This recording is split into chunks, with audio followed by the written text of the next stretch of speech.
The stars burned cold and distant in the darkness of space as Admiral Corex stood on the bridge of his mighty warship. The Eternal Dominion was the largest ship in the Zenththeran fleet, stretching nearly 2 miles from bow to stern.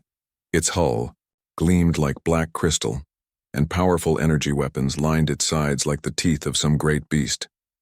Corex was 8 feet tall with thick, armor-like skin that shone dark blue in the bridge lights. His 4 powerful arms moved with practiced ease as he reviewed the battle reports on the floating screens around him. Each arm ended in hands with 6 fingers, perfect for operating the complex controls of Zenththeran technology. "The conquest of Viridian Prime is complete, Admiral," reported Commander Vex from his station. His voice carried the satisfaction that all Zenththarians felt after a successful battle. "Their orbital defense platforms have been destroyed. The planet's government has surrendered." Corex nodded slowly. It had been another easy victory, just like all the others. For 300 years, the Zenththeran Empire had swept across this sector of the galaxy like an unstoppable wave. No species had ever defeated them in battle. Most enemies ran away when they saw the Zenththeran fleet approaching. The few who were brave enough to fight were quickly crushed. The Admiral walked to the great viewing window that covered the front wall of the bridge. Outside, 29 other Zenththeran warships hung in space like sleeping giants. Each one was a masterpiece of technology, powered by quantum energy cores that could level entire cities with a single blast. The ships moved together in perfect formation, their crews connected by the neural network that linked all Zenththeran minds. Below them, the planet Viridian Prime spun slowly. Smoke still rose from the burning ruins of its space stations. The people of Viridian Prime had been traders and farmers, peaceful folk who had never hurt anyone. But they had refused to join the Zenththeran Empire when asked politely. Now their planet belonged to the Empire whether they wanted it or not. "How many ships did we lose?" Corex asked, though he already knew the answer. "None, Admiral. We suffered. Minor damage to 3 vessels, but nothing that cannot be repaired within hours." Corex smiled, showing rows of sharp teeth. This was always how it went. The Zenththeran Empire was simply too powerful for anyone to oppose. Their technology was too advanced, their ships too strong, their coordination too perfect. They had conquered over 200 worlds, and not once had they faced a real challenge. The neural network that connected all Zenththeran minds was their greatest strength. When one ship detected an enemy, all ships knew about it instantly. When one captain made a decision, every other captain understood it immediately. They fought as one mind, controlling 30 bodies, making them unbeatable in battle. "Admiral," called Lieutenant Czar from the communications station, "we are receiving a strange signal." Corex turned his massive head toward the young officer. "What kind of signal?" "It appears to be a distress call, but it's not from any species in our database. The technology is primitive, very crude compared to our systems." The Admiral moved to the communications station with swift steps. His 4 arms worked the controls as he analyzed the signal. The transmission was weak and full of static, but he could make out words in a language he had never heard before. "Can you translate it?" he asked. "Our computers are working on it now, Admiral, but the language structure is unlike anything we have encountered. It seems to use only simple sound patterns and basic grammar." Within minutes, the translation appeared on the screen. The message was short and direct. "This is Captain Jake Morrison of the exploration vessel New Frontier. We received your distress signal, Viridian Prime. We are coming to help. Hold on." Corex stared at the message for a long moment. Someone was coming to help Viridian Prime? After the battle was already over? He had never encountered such foolishness. "Where is this ship?" he demanded. "Sensors show a single vessel approaching from the outer system, Admiral. It's very small, perhaps 1/100th the size of our smallest warship. The design is unusual." Corex looked at the sensor readings with growing amazement. The approaching ship seemed to be built from many different technologies stuck together without any clear plan. Parts of it looked new while other sections appeared ancient. It had weapons, but they were tiny compared to Zenththeran firepower. Its engines were slow and inefficient. "This must be some kind of joke," Commander Vex said as he studied the readings. "Do they really think one tiny ship can fight our entire fleet?" Perhaps they don't know who we are, suggested Lieutenant Tsar. Their technology is so primitive, they might not have heard of the Zenththeran Empire. Corex considered this possibility. In 300 years of conquest, the Empire had encountered many species, but most of them knew about Zenththeran power through tales told by survivors of previous battles. This new species seemed different. They were either very brave or very stupid. How long until they arrive? Corex asked. Approximately 1 hour, Admiral. The Admiral returned to his position at the viewing window. One small ship against 30, Zenththeran warships. The outcome was obvious, but something about the situation puzzled him. Why would anyone come to help Viridian Prime when the battle was clearly over? Why would they risk their lives for strangers? In all his years of conquest, Corex had never seen anything like this. Most species fought only to protect themselves. They surrendered quickly when they realized they could not win. But these humans, if that's what they were called, seemed to operate by different rules. Admiral, Commander Vex said quietly, should we prepare for battle? Corex almost laughed. Battle? Against one tiny ship? No, Commander. When they arrive, we will simply demand their surrender. If they refuse, we will disable their ship and take them prisoner. It will be over in minutes. The Admiral had no way of knowing that he was about to encounter something that would change the Zenththeran Empire forever. He had no idea that humans were unlike any species he had ever faced. In 1 hour, his certainty about Zenththeran invincibility would begin to crack. The new frontier continued its approach through the darkness of space, carrying 5 humans who refused to abandon people in need, no matter how hopeless the situation might seem. The new frontier dropped out of hyperspace with a flash of blue light. Captain Jake Morrison stood on the small bridge of his ship, looking out at a sight that made his heart sink. 30 massive alien warships floated in perfect formation around, the smoking remains of Viridian Prime's orbital stations. The enemy fleet was so large that it blocked out half the stars. Morrison was a man of average height with gray hair and tired eyes that had seen too many battles. He had been exploring the outer regions of space for 15 years, and he had learned to read danger when he saw it. This was more danger than he had ever faced before. My God, whispered Lucy Carter from her position at the engineering station. She was a small woman with short red hair and oil-stained coveralls. Her hands moved quickly over her controls as she tried to understand what their sensors were telling them. Jake, those ships are huge. Each one is bigger than a space station. Ben Hayes, the ship's navigator, looked up from his charts with worry in his young face. Captain, I'm reading massive energy signatures from all those ships. Their weapons could turn us into dust in seconds. Sam Rodriguez, the communications officer, was a quiet man who rarely showed emotion. But now his dark eyes were wide with shock as he studied the alien fleet. Captain, I'm picking up their communications. They're using some kind of neural network. All 30 ships are connected like one giant brain. Dr. Kate Phillips, the ship's medical officer, moved to stand beside Morrison. She was a tall woman with blonde hair tied back in a simple ponytail. Her calm voice helped steady the crew. What's our situation, Jake? Morrison studied the tactical display. The alien ships were arranged in a perfect sphere around Viridian Prime. There was no way to reach the planet without going through them. The new frontier was fast for its size, but not fast enough to outrun 30 warships. We're outnumbered 30-1, Morrison said quietly. But there might be survivors down there who need our help. Before anyone could respond, the communications panel came alive with an incoming transmission. Sam Rodriguez worked quickly to establish a connection. The main screen flickered, and suddenly they were looking at the bridge of an alien warship. The creature on the screen was unlike anything they had ever seen. It stood 8 feet tall with blue-black skin that looked like armor. 4 powerful arms moved as it operated controls that floated in the air around it. When it spoke, its voice was deep and commanding. Unknown vessel, I am Admiral Corex of the Zenththeran Empire. You have entered a restricted zone. State your purpose immediately. Morrison stepped forward and straightened his shoulders. He had dealt with hostile aliens before, but never under circumstances like these. Admiral Corex, I am Captain Jake Morrison of the human exploration vessel New Frontier. We received a distress signal from Viridian Prime and came to offer assistance. Admiral Corex tilted his massive head, studying the human captain with interest. In 300 years of conquest, no species had ever approached his fleet and offered to help his enemies.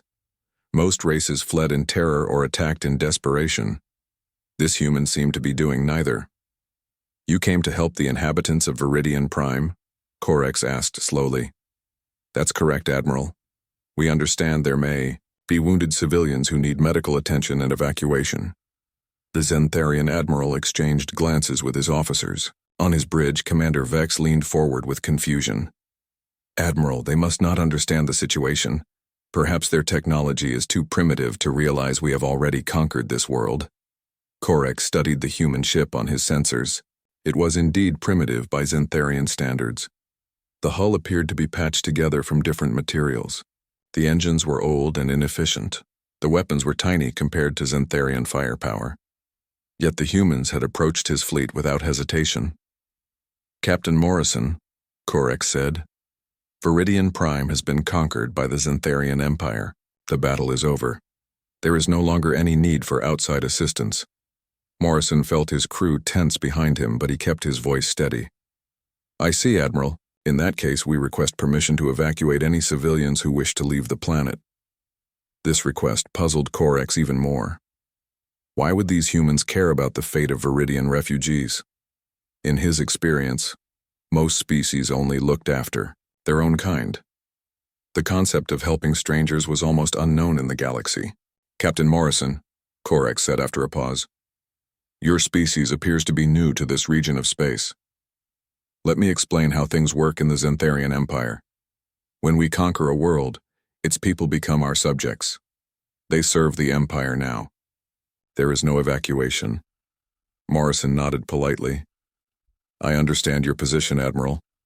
However, humanity believes that all intelligent beings have the right to choose their own destiny. We cannot simply abandon people who need help." The statement hung in the air between the two ships like a challenge. On the Zenththeran bridge, several officers began whispering among themselves. They had never heard anyone speak to their admiral with such calm disrespect. Corex felt something he had not experienced in decades: genuine confusion. This human captain was not showing fear, anger, or submission. Instead, he seemed to be treating the situation as a simple disagreement between equals. The concept was so foreign that Corex struggled to understand it. "Captain Morrison," Corex said slowly, "perhaps you do not fully comprehend your situation. You are facing the combined might of 30 Zenththeran warships. Your single vessel cannot possibly oppose us. I offer you this choice: surrender now, and join the Empire as a client species, or be destroyed." Morrison considered the offer for a moment. His crew watched him carefully, waiting for his decision. Lucy Carter's hands hovered over the engine controls, ready to run if necessary. Ben Hayes had already plotted 3 different escape routes. Sam Rodriguez was recording everything for transmission back to human space. Dr. Phillips moved closer, to the emergency medical supplies. "Admiral Corex," Morrison said finally, "I appreciate your offer, but humanity must respectfully decline. We value our independence too highly to give it up, even in the face of overwhelming odds." The response sent a shock through the Zenththeran fleet. Admiral Corex stared at the human captain in amazement. In 3 centuries of conquest, no species had ever simply said no to Zenththeran demands. They either surrendered or fought. But none had ever politely refused and then continued talking as if nothing had happened. Commander Vex leaned toward his admiral. "Sir, they must be insane. No rational species would refuse our generous offer." But Corex was beginning to suspect that these humans operated by rules he had never encountered before. They showed neither fear nor aggression. They spoke of helping strangers and choosing their own destiny as if these were natural rights rather than privileges granted by the strong to the weak.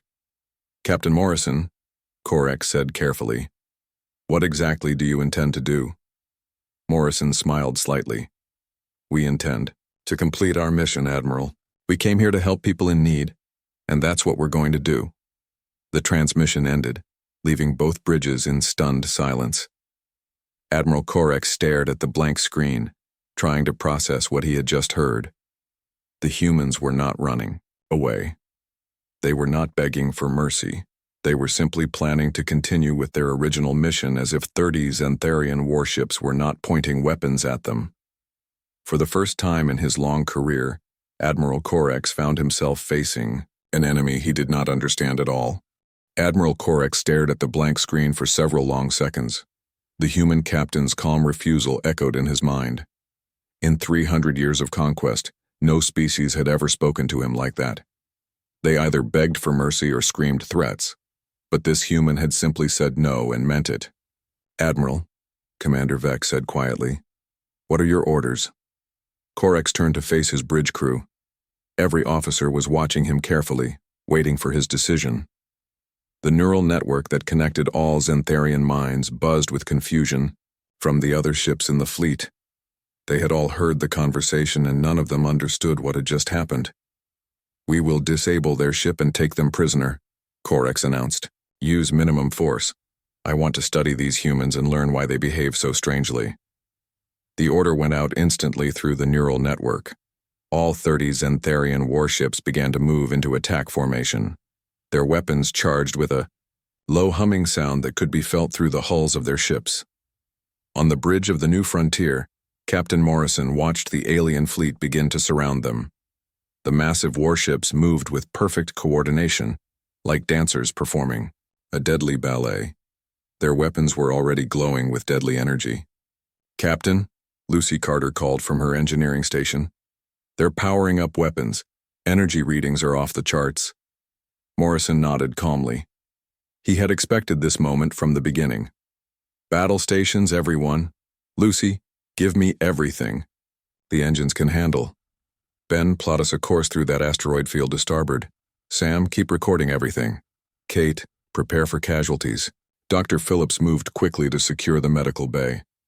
"Jake, we have 12 Viridian refugees in the cargo hold, survivors from the orbital stations.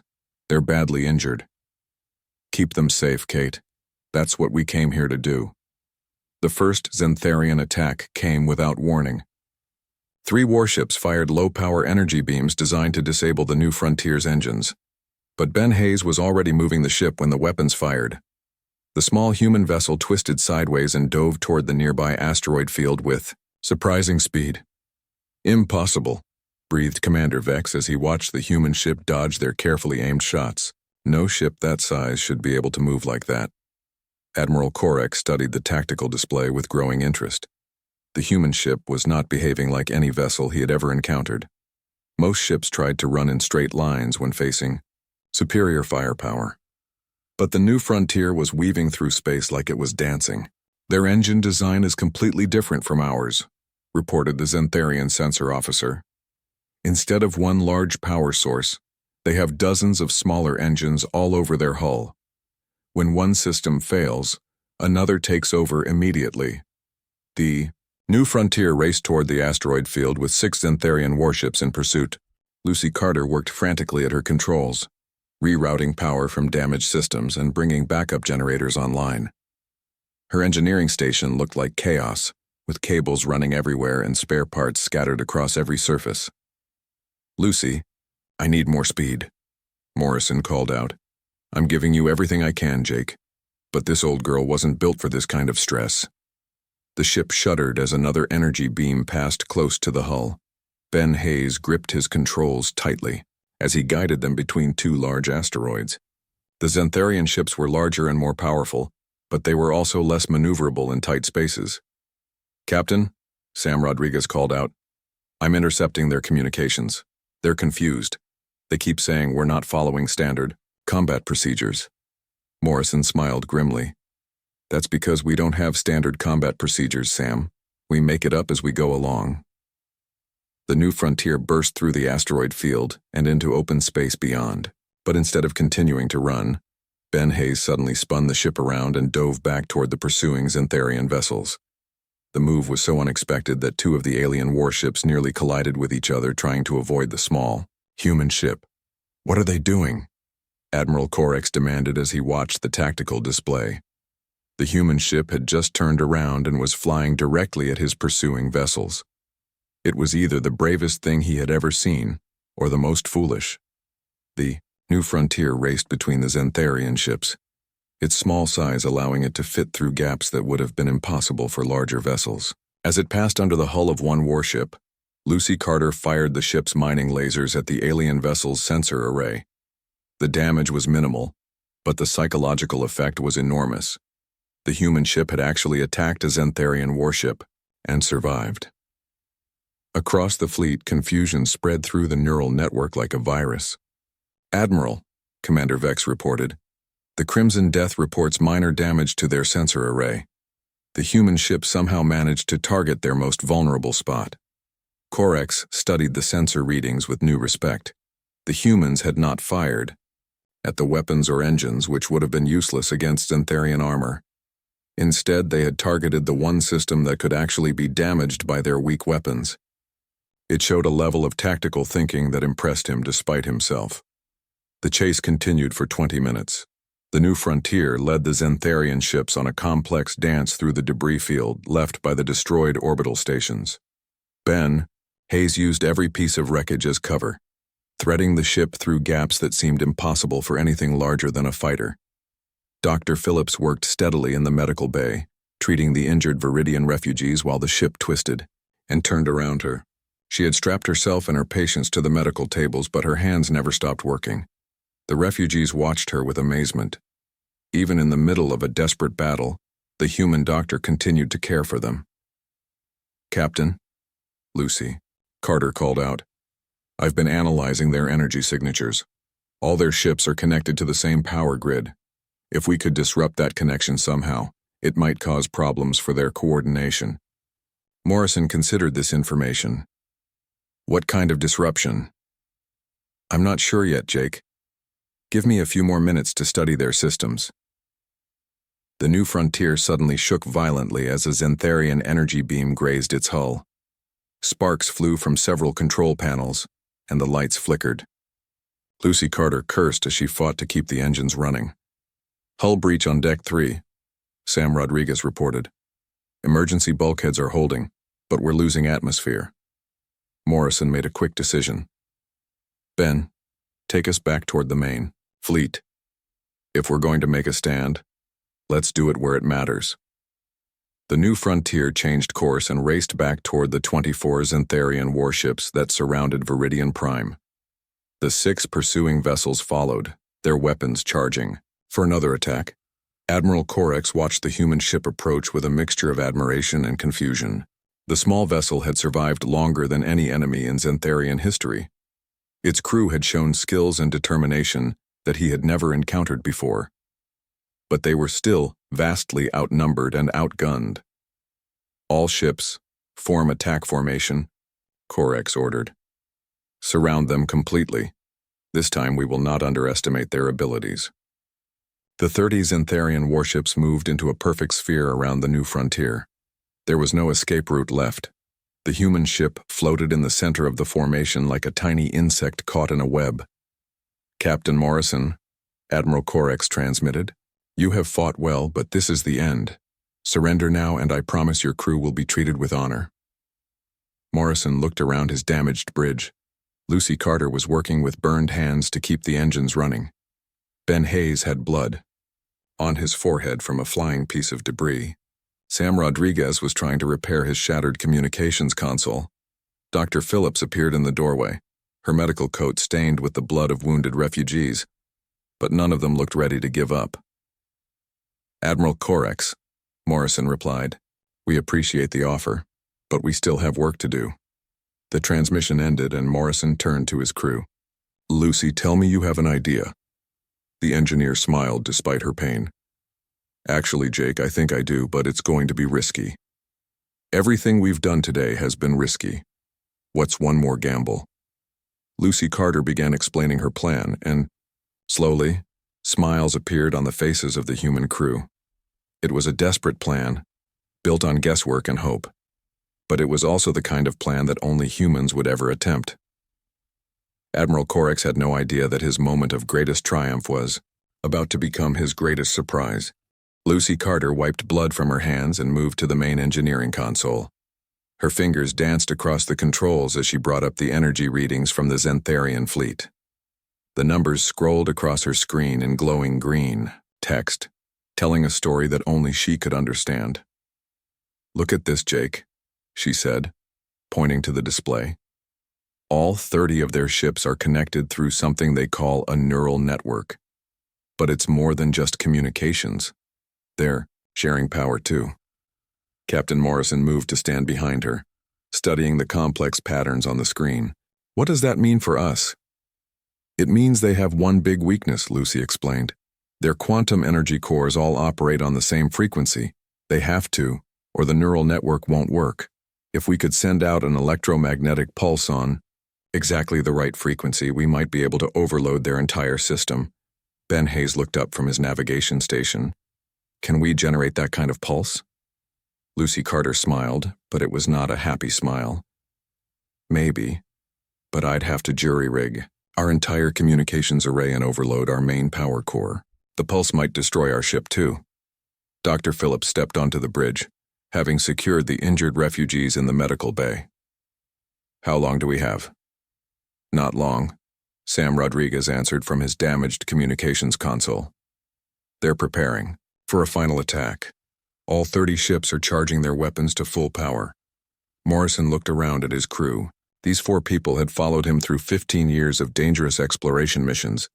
They had never failed him before, and he knew they would not fail him now.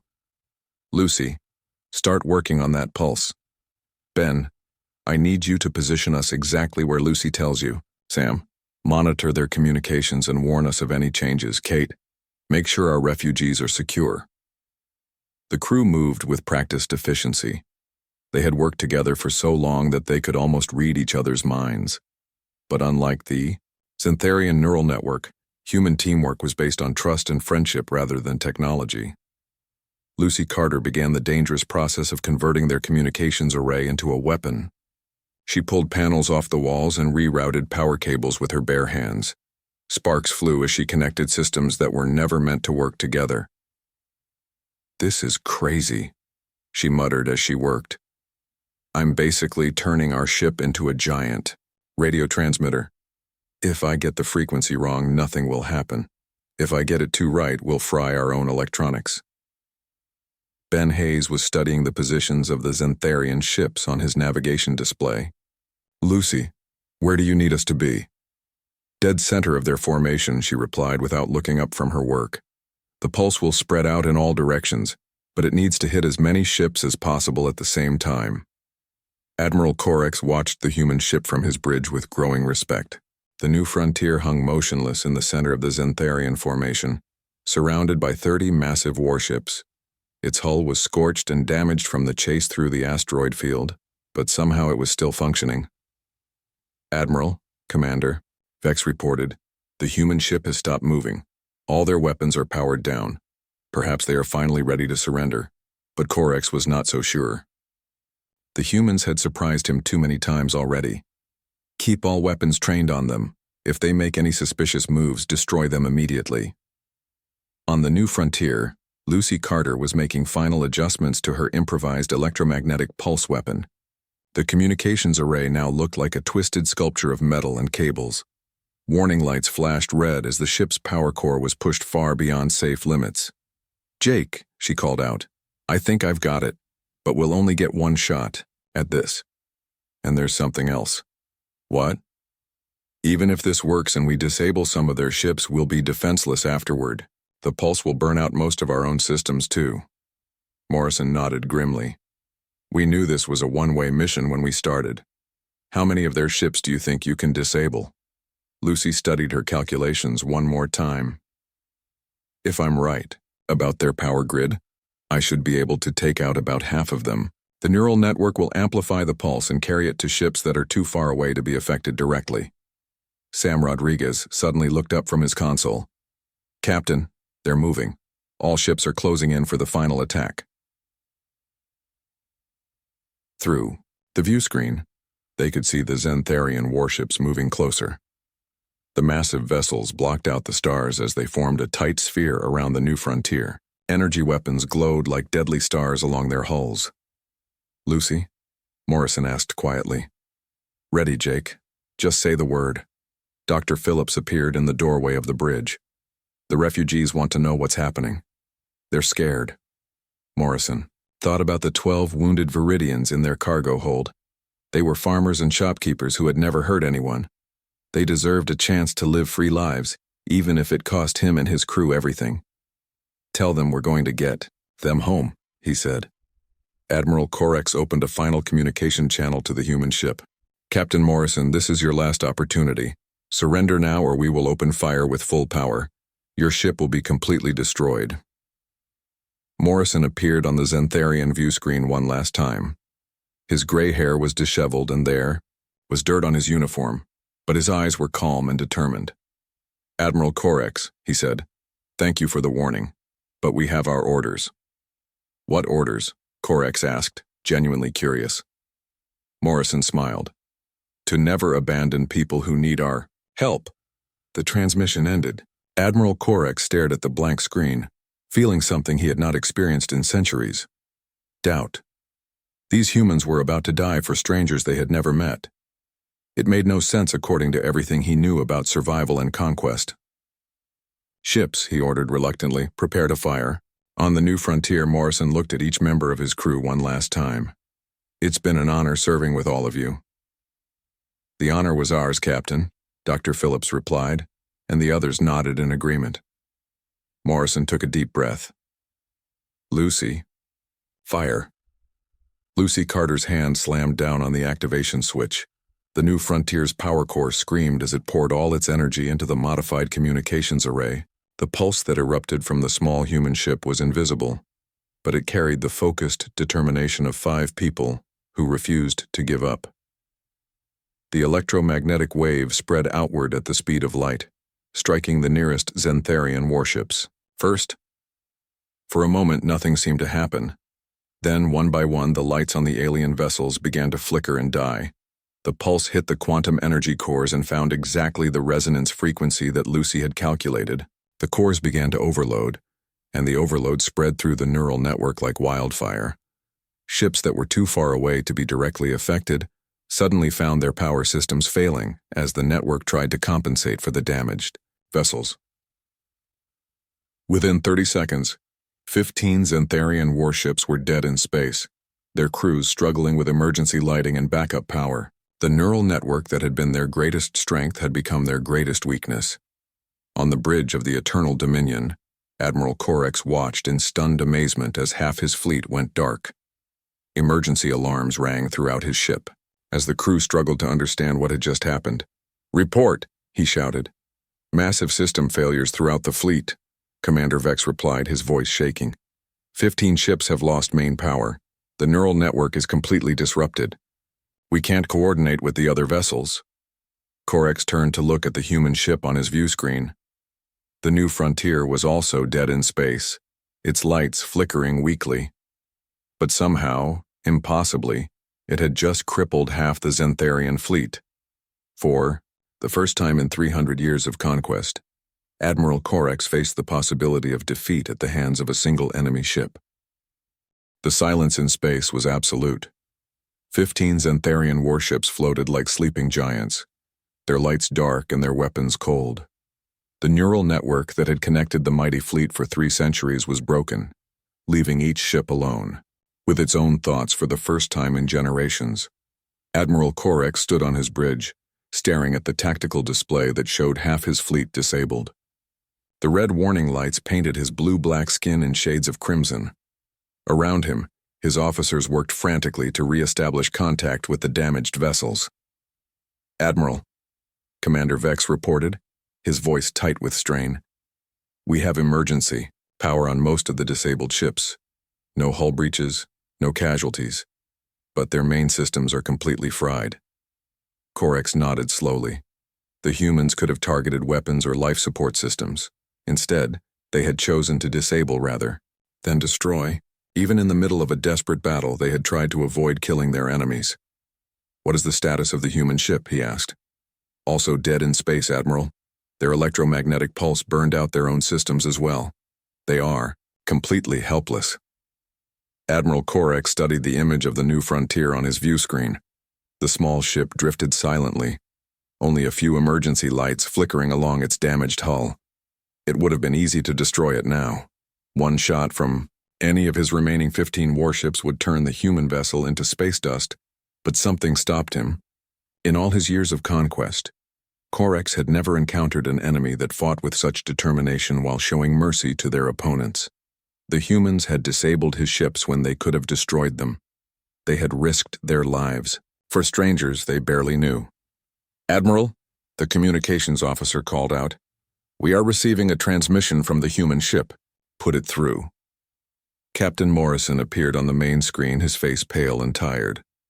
Behind him, his bridge was dark except for a few emergency lights. Sparks still fell from damaged equipment, but somehow the human captain managed to smile. "Admiral Korex," Morrison said, "I hope your crews are unharmed." The question caught Korex completely off guard. The human captain was asking about the welfare of his enemies even though his own ship was defenseless and dying. "My crews are safe, Captain Morrison," Korex replied slowly. "As are yours, I hope." "We're alive, Admiral. A bit beaten up, but alive.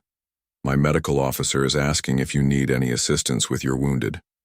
Commander Vex leaned toward his admiral with confusion written across his features. "Sir, they are offering to help us? After we tried to destroy them?" Korex was wondering the same thing. The offer made no sense according to any military doctrine he had ever studied. Enemies were supposed to seek advantage when their opponents were weak, not offer medical aid. "Captain Morrison," Korex said carefully, "your ship is badly damaged. You should be concerned with your own survival, not ours." Morrison shrugged, a gesture that somehow conveyed both weariness and determination. "Admiral, Dr. Phillips has been treating wounded Viridian refugees throughout this entire battle. If she can help your people too, that's what she'll do. It's just who we are." The words hung in space between the two ships like a bridge spanning an impossible gap. Korex looked around his bridge at the faces of his officers. They were all staring at the human captain with the same mixture of confusion and respect that he felt. "Admiral," Lieutenant Czar whispered, "what kind of species offers to help their enemies?" "I do not know," Korex admitted. "I have never encountered anything like this before." On the new frontier, Dr. Phillips appeared beside Captain Morrison. Her medical coat was stained with blood from treating the Viridian refugees, but her eyes were bright with purpose. "Admiral Korex," she said, "I'm Dr. Kate Phillips. If any of your crew members were injured when their ships lost power, I'd be happy to provide medical assistance. We may be different species, but injury is injury." Korex found himself staring at the human doctor. She was small and fragile compared to a Zenththeran warrior. Yet she spoke with absolute confidence about treating alien physiology she had never encountered before. "Dr. Phillips," he said slowly, "that is a generous offer. But why would you risk your own safety to help us?" "Because people are hurt, Admiral. That's the only reason I need." For several long minutes, the two ships drifted in silence.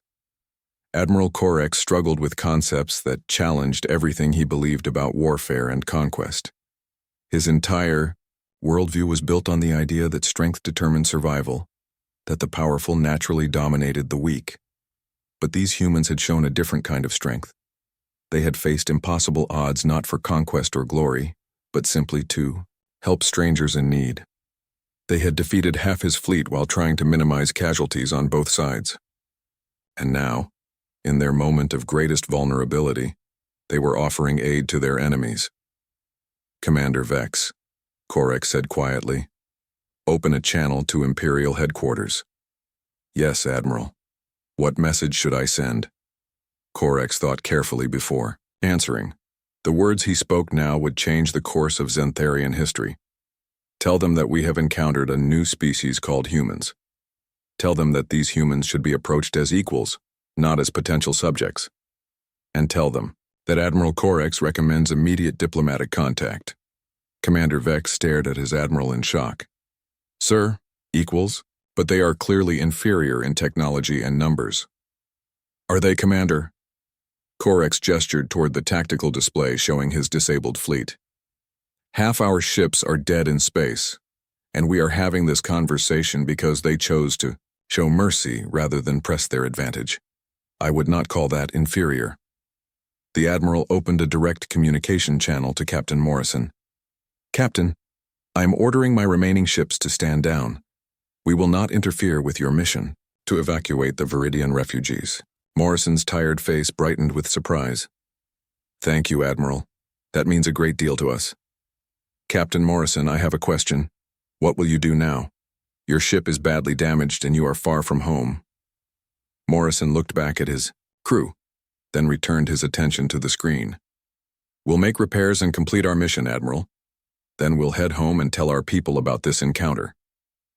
And what will you tell them about the Zenththeran Empire? Morrison considered the question carefully. We'll tell them that we met a powerful species that values honor in battle. We'll tell them that when your Admiral gave his word, he kept it. And we'll recommend peaceful contact if our peoples meet again. Admiral Corex felt something shift deep in his mind. For 300 years, the Zenththeran Empire had conquered through fear and overwhelming force. But perhaps there were other ways to build relationships between species. Captain Morrison, he said, I would like to offer assistance with your repairs. My engineers could help restore your ship's systems. That's very kind, Admiral. We accept. Over the next 12 hours, Zenththeran and human engineers worked side by side to repair the new frontier. Dr. Phillips treated injured crew members from both species, discovering that Zenththeran physiology was not so different from human biology. Ben Hayes shared navigation data that helped the disabled Zenththeran ships plot courses to the nearest repair facilities. As the new frontier prepared to depart with its cargo of Viridian refugees, Admiral Corex transmitted one final message. Captain Morrison, you and your crew have taught the Zenththeran Empire something new today. You have shown us that true strength comes not from the ability to destroy, but from the courage to show mercy even to one's enemies. Morrison smiled. Admiral, you've taught us something too. You've shown us that honor and wisdom can exist even in the midst of conquest. Perhaps our species can learn from each other. The new frontier turned away from the Zenththeran fleet and began its long journey home. In its cargo hold, 12 Viridian refugees looked forward to new lives of freedom. On the bridge, 5 humans reflected on the day they had faced impossible odds and somehow found a way to turn enemies into potential friends. Admiral Corex watched the small human ship disappear into hyperspace. Then he turned to his bridge crew and began composing the most important message in Zenththeran history. The age of conquest was ending. The age of diplomacy was about to begin. In the vast darkness of space, the seeds of understanding had been planted by 5 humans who refused to abandon hope, even when facing 30 warships and certain death. The galaxy would never be the same.